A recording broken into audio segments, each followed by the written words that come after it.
Eu quero falar hoje para pessoas que eu tenho observado, para uma categoria, um povo que muitas vezes sofre, que chora, que ora na solidão, que acima de tudo são fortes, são valentes, que muitas vezes engole o choro, enxuga as lágrimas, para dizer que está tudo bem. Porque qualquer falsete, qualquer balançada que essa pessoa dá, parece que é fraca, parece que não tem força, parece que não compreende, parece que não entende, parece que tem debilidade. Hoje eu vou falar de uma mulher. E você, mulher, essa palavra hoje ela vai principalmente para você. Você que está aqui na igreja, você que está em casa, você que vai assistir essa mensagem depois, com respeito que eu sempre tive por você, com respeito como pastor pelas obreiras, mulheres, que muitas vezes tem que engolir desaforo, muitas vezes são desrespeitadas na porta da igreja, estupidamente por pessoas que não têm nenhum tato, por ser mulher. Então, eu quero que você preste atenção hoje, porque o carinho, o amor e o respeito que Deus tem por vocês, isso também se encaixa para os homens, para os obreiros, para aqueles homens que fazem a obra, para os maridos, para os avós, se enquadra. Mas principalmente nesse texto nós vamos falar sobre a morte de Sara. E foi a vida de Sara 127 anos. Estes foram os anos da vida de Sara. Morreu Sara em Quiriate Arba, que é em Hebrom, na terra de Canaã. Veio Abraão lamentar Sara e chorar por ela.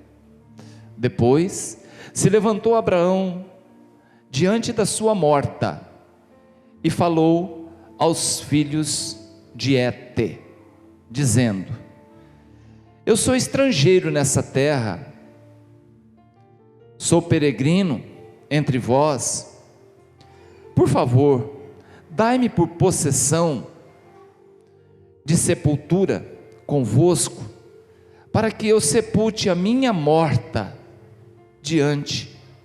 juntamente com vocês. Responderam os filhos de Hete a Abraão, dizendo: ouça, meu senhor, é príncipe poderoso aqui no nosso meio, enterra sua morta na mais escolhida de nossas sepulturas, nenhum de nós te impedirá a sepultura para enterrar a sua mulher. Então Abraão se ajoelhou diante do povo da terra, diante dos filhos heteus, e falou com eles dizendo: se for da vossa vontade, que eu sepulte a minha morta junto com vocês, ouça-me, fale para mim, a Efrom, que é o dono de tudo aqui, que ele me dê a cova de Macpela, que ele tem no fim do seu campo, que me dê pelo devido preço, em herança de sepulcro do meio de vós. Ora, Efrom habitava no meio dos filhos de Et. Respondeu Efrom, Eteu, respondeu a Abraão, aos ouvidos dos filhos de Et, de todos que entravam pela porta da sua cidade, dizendo: não, meu senhor, ouça-me, o campo eu te dou de graça, também te dou a cova que nele está diante dos vossos olhos, dos filhos do meu povo, isso eu te dou, sepulta lá a sua morta. Abraão mais uma vez se inclinou diante do povo e falou a Efrom aos ouvidos diante do povo da terra, dizendo: mas se tu está por isso, ouve-me, peço-te o preço do campo, o darei, toma-o de mim e sepultarei ali a minha morta. Respondeu Efrom a Abrão, dizendo: meu senhor, ouve-me, a terra é de 400 siclos de prata, mas o que é isso entre eu e você? Sepulta lá sua morta. E Abraão deu ouvidos a Efrom, e Abraão pesou a Efrom a prata de que tinha falado aos ouvidos dos filhos de Et, 400 ciclos de prata, significa 6 quilos de prata, corrente entre os mercadores. Assim o campo de Efrom, que estava em Macpela, em frente de Manré, o campo e a cova que nele estava, e todo o arvoredo que no campo havia, que havia ali em todo o seu contorno ao redor, se confirmou Abraão em possessão diante dos olhos dos filhos de Et e de todos aqueles que estavam à porta da cidade. Sepultou Abraão Sara, sua mulher, na cova do campo de Macpela, em frente a Manré, que é de Hebrom, na terra de Canaã. Assim o campo e a cova que nele estava foram confirmados a Abraão pelos filhos de Et em possessão de sepultura. Amém? Pode se sentar. Esse texto ele fala da morte de Sara e fala também do momento de dor. Quem já teve que lidar com essa situação? Procurar saber os caminhos, o que eu faço agora, já que o meu pai morreu, ou minha mulher morreu, meu irmão, minha mãe, tem que resolver. Essa semana o presbítero Nelson perdeu a sua mamãe, tem que resolver, gastou um bom tempo, né? Tem IML, tem a questão do plano funerário, aonde enterra, chamar os parentes e por aí vai. Mas é um momento de dor. Ninguém faz isso sorrindo, feliz, comemorando. Não, é um momento duro, é um momento difícil. Esse texto fala dos preparativos para sepultar alguém que se ama. Lamentar, chorar a perda da sua companheira, foi o que aconteceu com Abraão. Abraão ele foi providenciar o quê? Junto com Efrom, junto aos heteus, os filhos de Et, um sepulcro para sepultar a sua amada esposa. Aqui ele é chamado pelos heteus de príncipes, príncipe de Deus. Olha que bacana, olha o respeito que esse homem tinha diante daquele povo, lá em Canaã, na região de Hebrom. Eles falavam: não, o Senhor já convive conosco aqui, aqui estão os cemitérios, as sepulturas do nosso povo, pode enterrar aí, não tem problema não, o Senhor é da casa, o Senhor é da casa, o Senhor é pessoa bem quista, pessoa bem, uma pessoa que a gente gosta, uma pessoa que a gente admira. E Abraão ele queria sepultar Sara em um dos campos lá no final, do campo de Efron, que é em Macpela. Mas ali o povo queria ser solidário à dor de Abraão e falou: não precisa pagar nada não precisa, você pode enterrar lá, não tem problema não, é de graça. E quando eu olho para Abraão, olhando já desde o capítulo 12, a gente vem 15, que fala do período de Ló, o período ali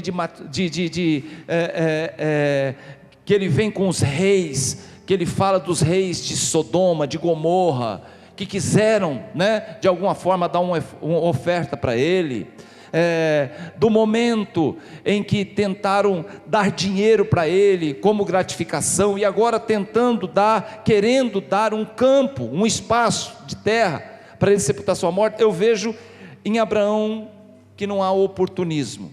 O caráter desse homem, ele não queria nada de graça, ele não queria nada, como diz hoje, na faixa. Abraão não era oportunista. Abraão queria comprar, queria pagar, o que é justo. Você sabia que esse espaço, essa sepultura, esse campo, esse lugar onde foi sepultado Sara, e mais tarde o próprio Abraão, foi a única terra, propriedade que Abraão teve na vida? Abraão não teve um palmo de terra além do campo de Macpela. Por quê? Abraão, ele foi peregrino em terra estranha, ele foi caminhante. Abraão, havia algo na vida de Abraão que chamava-se mobilidade. Ele ia para uma região, ele fazia três coisas. A primeira, ele erguia um altar a Deus, ele sacrificava naquele altar. Segunda coisa, ele armava a sua tenda, para a sua caravana. E terceiro, ele cavava um poço. Primeiro Deus, segundo a casa, terceiro trabalho, ação.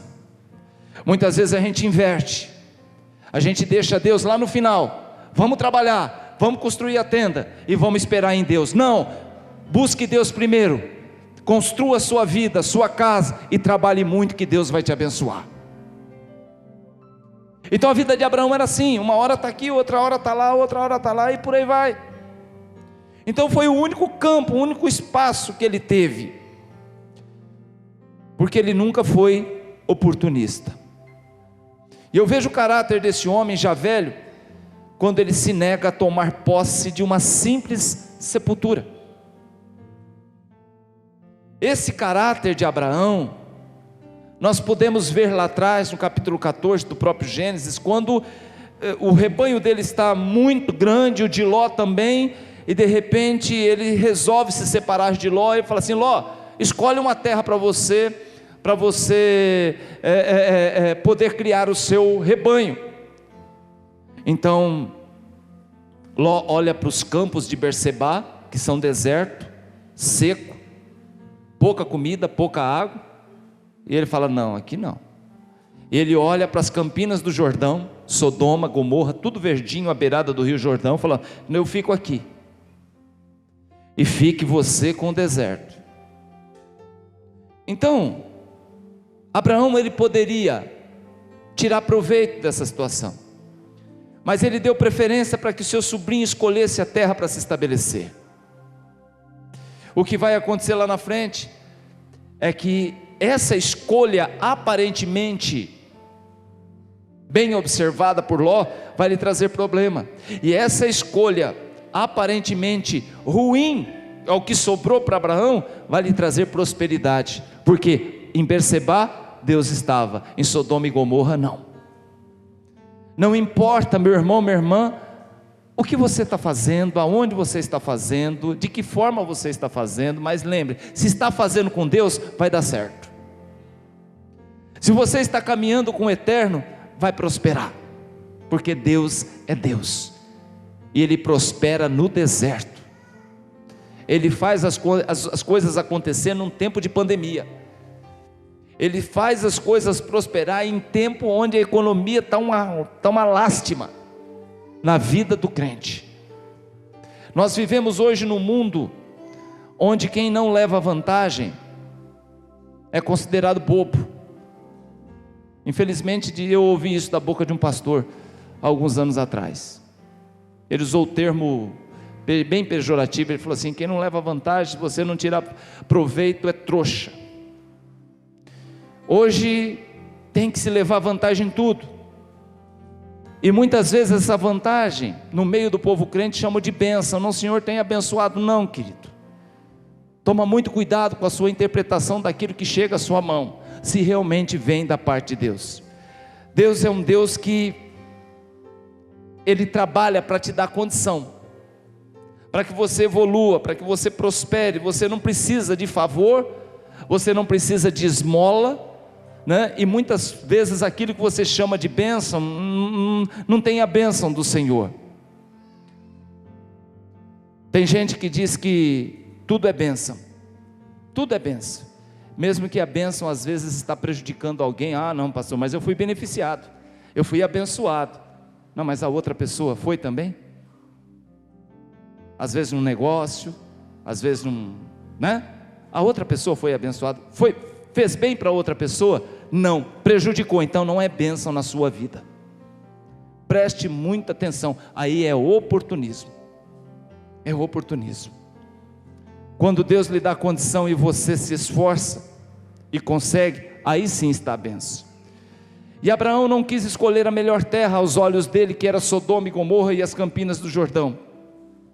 Ló, por ser oportunista, ele aproveitou da sinceridade do seu tio, tirou proveito da situação, vai viver nesse lugar. Mais tarde ele vai ser levado cativo por reis, e quem vai socorrê-lo vai ser o seu tio. Abraão era bom, Abraão tinha caráter. Abraão, ele não aceita a oferta. Uma vez dessa guerra de Sodoma, falou: não, longe de mim, eu não quero uma correia de uma sandália, não quero. Tinha caráter. Abraão ele ofertava, ele dizimava, não queria ter dependência com ninguém, a não ser de Deus. Isso aqui é a introdução, só para a gente entender quem é o Abraão. Mas chega o dia que Sara morre, 127 anos, essa mulher morreu, e Abraão, ele não tinha um palmo de terra para sepultar, né, a sua mulher. Por quê? Não havia riqueza fixa, havia uma riqueza circulante. As pessoas, caravanas, os beduínos, eles não carregavam, eles não tinham propriedade, escritura, eles carregavam os seus bens em baús, rebanho, escravos, servos. Ali estava a riqueza desse povo. Então, Abraão tinha riqueza circulante, mas não tinha terra. E o versículo 13, Abraão, ele precisa enterrar Sara, e ele implora aqui para Efrom que lhe vendesse a terra para sepultar. No versículo 16, sabendo o preço, Abraão, então ele pesa 400 ciclos de prata, que é 6 quilos, diante das testemunhas, e paga Efrom. E ele consegue enterrar num campo lindo, chamado Macpela, lá em Hebrom. Por que esse cuidado? Era uma forma de ser grato àquela que um dia esteve do lado dele. Eu gosto de falar de Abraão, porque nós conhecemos o Abraão como o pai da fé, um homem que superou situações difíceis, um homem que foi testado por Deus no seu limite. Mas pouco se fala dos momentos de dor de Abraão. A gente conhece o Abraão que saiu da sua terra, da sua parentela. A gente conhece Abraão edificando altar, tenda e fazendo poço. A gente conhece o Abraão com Faraó, com Abimeleque. A gente conhece o Abraão na situação com Ló. A gente conhece o Abraão diante da situação do capítulo 22 com Isaac. Mas a gente conhece muito pouco sobre a dor de Abraão. Um homem que foi testado, mas pouco se fala da dor. Eu gosto de imaginar quando Abraão já estava velhinho, perto da morte, que ele olha para trás na sua história, ele vê como foi a sua vida. Abraão ele vai morrer com 175 anos. 175 anos. E você imagina agora, eu gosto de ir lá e pensar Abraão um dia sentado na sua cadeira de balanço, já no finalzinho da vida, e lembrando da sua vida, de como foi. Ele vê o resultado no fechar das contas da sua história, quando chega a fatura, quando chegam os momentos finais. Alguém que muitas vezes, talvez no seu leito de morte, que faz uma avaliação do que ele fez na sua vida. O resultado da nossa prova, e aqui eu começo já a aplicar a mensagem, o resultado da nossa prova não vem enquanto a gente faz a prova. Você não tem o resultado enquanto você está fazendo a prova. Você só tem o resultado quando você conclui a prova. Resultado do que você fez na sua vida não aparece só no decorrer da sua vida, mas quando fecha a cortina e termina a sua vida. Quando eu faço visitas a alguém no seu leito de morte, onde a pessoa sabe que não vai sair dali andando, por conta daquilo que ela vem atravessando e passando, mas ela sabe que ela vai sair dali direto para um necrotério. Eu fico olhando os olhos dessa pessoa e fico tentando decifrar o que se passa nessa mente agora. O que está passando na cabeça dessa pessoa? A gente faz o nosso trabalho como pastor, a gente ora, a gente abençoa, mas e do outro lado? Como está a cabeça dele? Como está a cabeça dela? O que ela está pensando? Aqueles olhos olhando para mim, o que está pensando?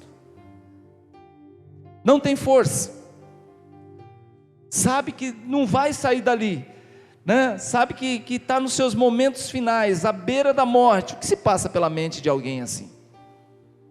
O que ela pensa? Será que essa pessoa está ansiosa para que tudo aquilo acabe logo? Ou ela está preocupada no fechar das contas, que ela terá que se apresentar ao Eterno? Nós todos vamos passar por isso. Se Jesus não voltar antes, se nós não formos arrebatados, todos nós vamos passar por essa experiência. Você seja novinho, você seja meia-idade, você seja um ancião, nós vamos enfrentar essa situação. E como serão os nossos minutos finais? Enquanto aquela maquininha lá está assim, ó, subindo e descendo, estamos respirando. Mas na hora que ela fizer tum, aí lascou, velho, acabou, fechou,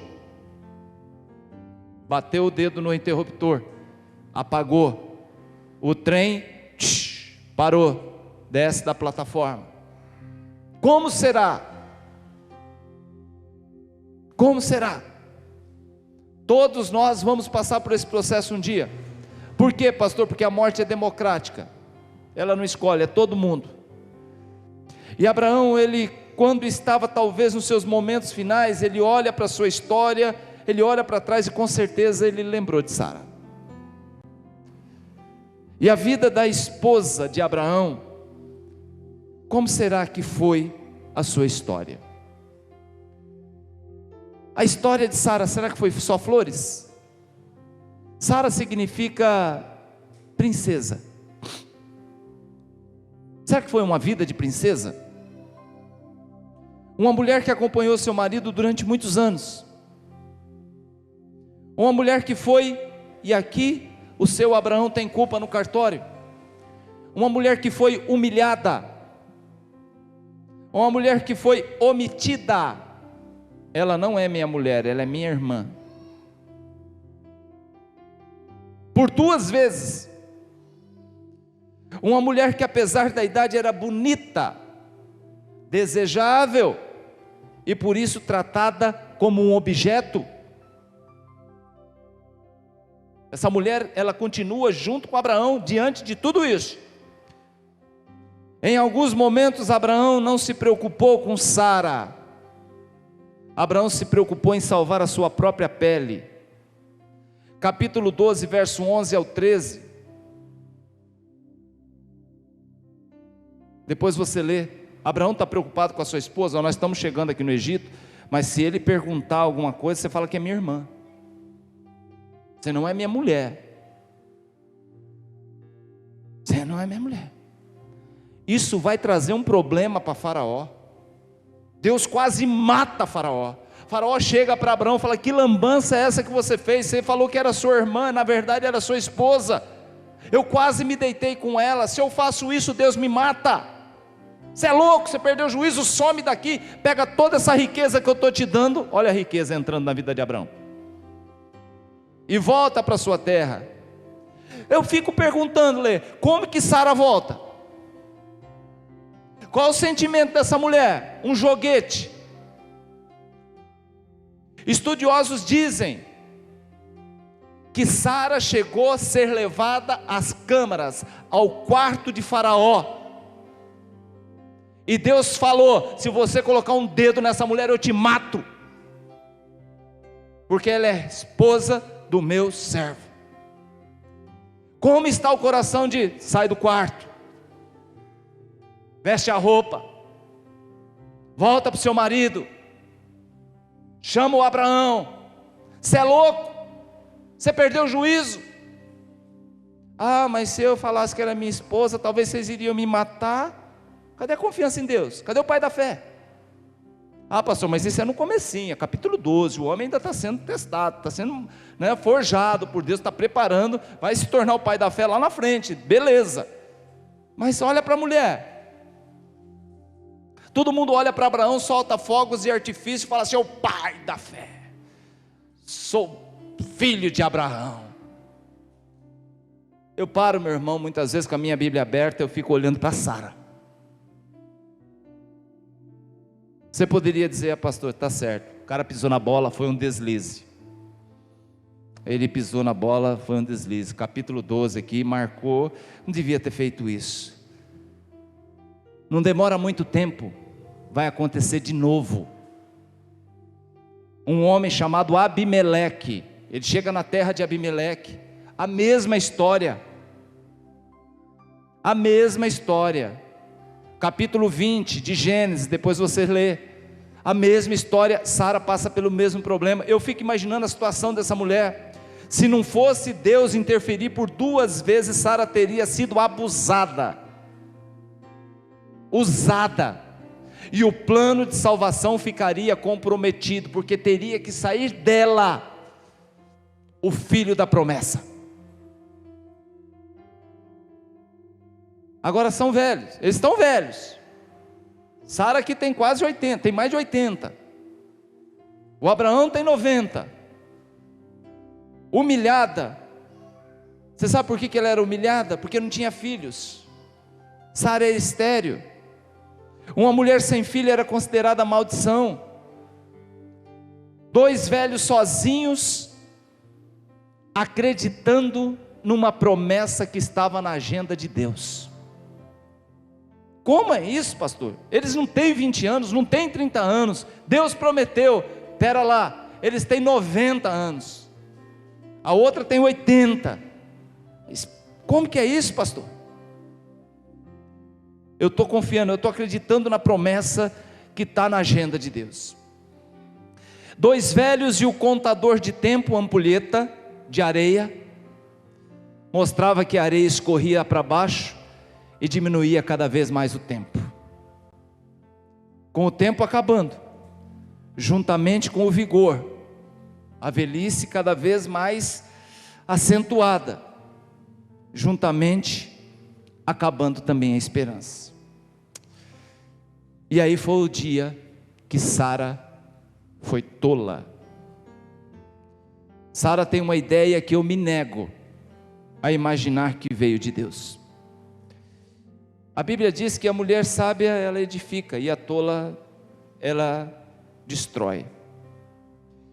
Sara ela chama o Abraão, fala assim: eu já estou velha, cansada, tem mais de 80, você também, essa promessa, vamos ajudar Deus? Talvez Deus engavetou os sonhos, os projetos, se está na gaveta dele lá e ele perdeu a chave. Vamos fazer assim? Eu tenho uma jovem que trabalha para mim, uma morena, egípcia, africana, veio do Egito quando você esteve lá, quando nós estivemos lá, bonita, corpão, nova, faz assim, ó, deita com ela. A criança que nascer dela, sou eu que vou fazer o parto, será como meu filho. Você pensa que para uma mulher, ela chegar nessa conclusão é fácil? Você pensa? Você sabe que uma pessoa nessa idade, ela pensa, só um milagre, eu não vou dar conta, não vou ter esse filho, vai ficar frustrados os planos e o sonho do meu marido em ser pai, deixa eu facilitar as coisas, porque eu acho que Deus engavetou meus sonhos, engavetou os planos, engavetou a promessa.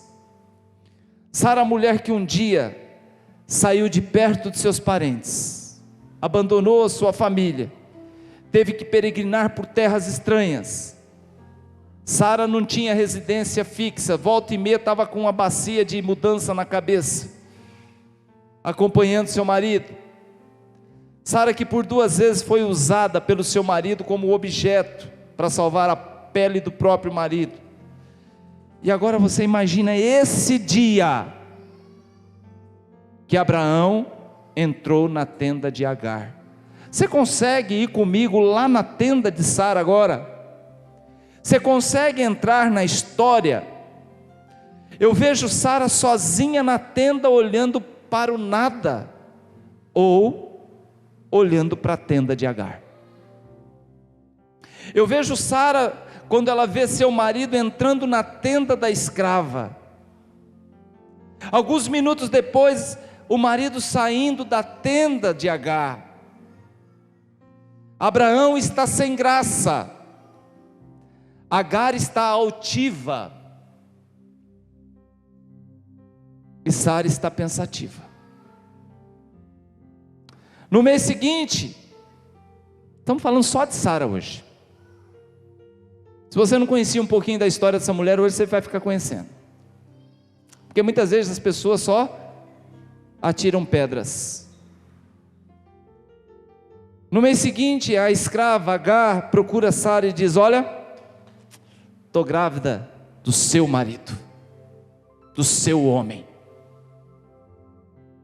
do meu Senhor, terei um filho dele, eu terei um filho dele. Aquilo que Sara sempre sonhou, agora está no ventre de uma serva egípcia. A criança nasce, e aquilo que era para ser uma esperança, se torna um inferno. Agar transformou a vida de Sara num verdadeiro inferno. A humilhação, mais uma vez, batia na porta da velha Sara. Você vai falar: pastor, teria estômago para isso? Não. Sara teve. Sara teve. Mas Deus muda, gente? Deus muda a sua palavra? Não. Deus é Deus poderoso, Deus de glória, Deus de poder, Deus que honra, Deus que segura, Deus que abençoa, Deus que promete e cumpre. Amém? Já aconteceu isso na sua vida? Na minha já. O que Deus prometeu, muitas coisas demoraram, mas aconteceram no tempo de Deus.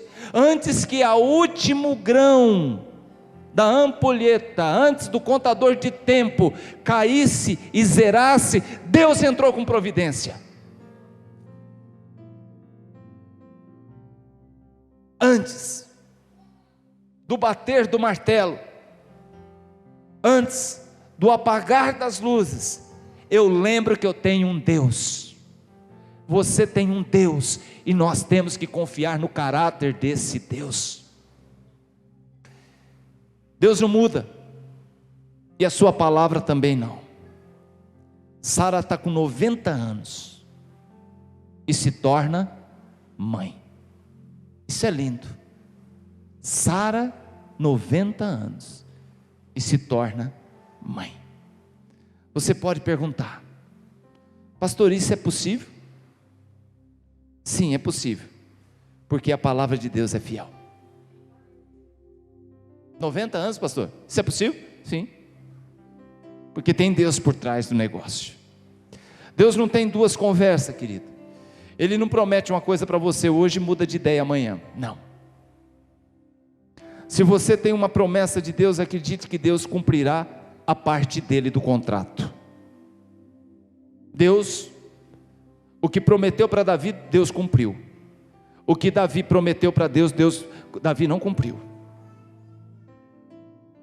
Aí se aplica o texto quando diz que Deus não é homem para mentir, nem filho do homem para se arrepender. O caráter de Deus é imutável. Ele não se arrepende de ter prometido o bem para você. Sara realiza o sonho que sonhara há quase um século. Foram quase 100 anos esperando ser mãe. Deus não engaveta os seus sonhos. Amém, amados? Você pode crer nessa palavra? Deus, aquilo que Deus prometeu para você, Deus vai cumprir no tempo dele. Deus não engaveta os seus sonhos. Deus não põe O que Deus faz? Deus, ele coloca na estufa espiritual, e no tempo certo as coisas acontecem. Com o nascimento de Isaac, o que acontece com Sara? Ela se torna uma vitoriosa. Aí, meu irmão, o que a gente entende? Sara venceu no último grão de areia da ampulheta, nos 45 do segundo tempo. Sara foi um instrumento de Deus para iniciar o processo da salvação do mundo, que viria Jesus Cristo lá na frente. Nós falamos muito de Maria, mãe de Jesus, que foi agraciada, mas lembre-se que antes de Maria, quem foi agraciada foi Sara. Foi Sara. Sara foi uma heroína da fé. Apesar de Sara ter sido usada, humilhada, Sara foi vitoriosa. E eu quero saber, meu irmão, minha irmã, onde estão as mulheres que venceram lutas? As Saras do século 21, da nossa igreja, de Jundiaí, das mulheres que sofreram, das mulheres que peregrinaram, das mulheres que choraram, das mulheres que se angustiaram, das mulheres que debruçaram, das mulheres que molharam seu travesseiro à noite, das mulheres que viram suas lágrimas descer juntamente com a água do chuveiro, no momento de solidão.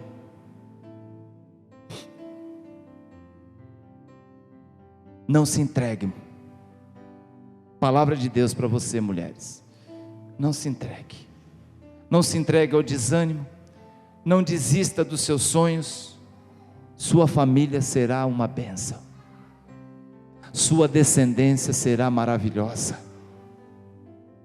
Você vai colher frutos maravilhosos. Não desista.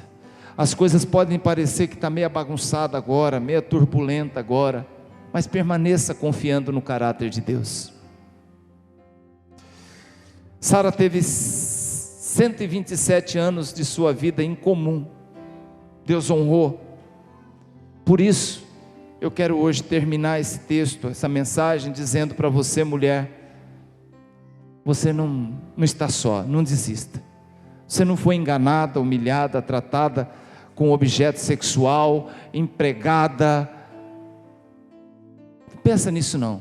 Pensa no amor de Deus, no carinho, naquilo que Deus sente por você, naquilo que Deus... Não desista porque você está cansada. Não desista porque você vê suas forças acabando e você não vê as coisas acontecerem. Desiste não. Acredite que Deus te contempla e Deus te chama de Sara, que significa minha princesa. Uma princesa, ela tem valor para o rei, porque é filha dele. Amém, amados? Deus tem o maior zelo por você. A principal atitude dos fracassados foi a desistência. Você já escolheu o Senhor como seu Deus. Você tem um pai que te ama. Deus não engavetou seus sonhos, nem que seja no último grão, antes de cair do contador do tempo. Deus vai operar ainda na sua vida um milagre. Deus vai honrar a mulher de Deus. Deus vai honrar a mãe que ora pelo seu filho, que muitas vezes está perdido, está afastado. Deus vai honrar a mulher que ora pela conversão do seu marido. Deus vai honrar. A força da mulher de Deus não está apenas na sua estrutura de lidar com os dramas da vida, mas na sua principal força está nos joelhos dobrados, na sua fé no Criador. E Deus vai honrar. Você consegue imaginar Sara de joelhos perguntando para o Senhor, já com quase 90 anos: Senhor, aonde foram parar as promessas que um dia o Senhor fez? Imagina uma velha de 90 anos, joelhos dobrados e perguntando isso para Deus. Não desista. Aos homens também, porque tem homens aqui que são tremendamente maravilhosos, que vê a luta das suas esposas, que as acompanham, vê a sua persistência, vê a sua capacidade de não desistir. Isso é lindo. Deus não engavetou seus sonhos. Deus está guardando na estufa para o momento certo. Momento que você estiver preparado, o milagre vem em nome do Senhor Jesus. Amém? O povo que serve a Deus não será esquecido por Deus, gente. Amém? O povo que serve a Deus não será esquecido por Deus. Deus é muitas vezes esquecido por esse mesmo povo, mas Deus não esquece dos seus. Vale a pena acreditar. E aí está a história contada pelos povos antigos, a história de Sara. Sabia? Só os judeus que contaram essa história? Não. Essa história é comprovada pelos judeus, essa história é contada pelos árabes, e essa história é contada pelos egípcios. Isso é verdade. Cada um tem uma história com Deus. Para cada um, Deus tem um plano.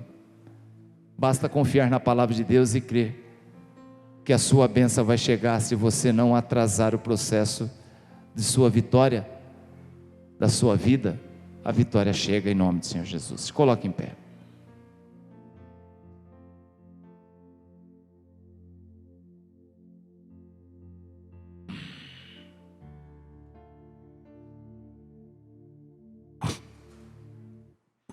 Deus, uma igreja forte se faz com famílias fortes. Famílias fortes se faz primeiro com mulheres fortes, com mães fortes. São sensíveis. O Paulo diz que é o vaso mais frágil, mas eu vejo a força, a excelência, como Deus tem fortalecido as mulheres, num tempo tão difícil. E eu quero hoje orar por você, mulher. Se você está com seu marido, pegue na mão dele. Eu quero que você interceda pela sua esposa hoje. Pastor, essa mensagem cairia bem no dia das mulheres. Só que eu faço um pouquinho diferente. A gente quebra um pouquinho isso e leva isso para dezembro. Olha que legal. Para não esquecer. Para não esquecer. Para estar sempre ativo no nosso coração. Não desista, mulher. Não desista, homem de Deus. Deus não engavetou seus sonhos. Está muitas vezes na estufa espiritual e vai acontecer no tempo de Deus. Amém?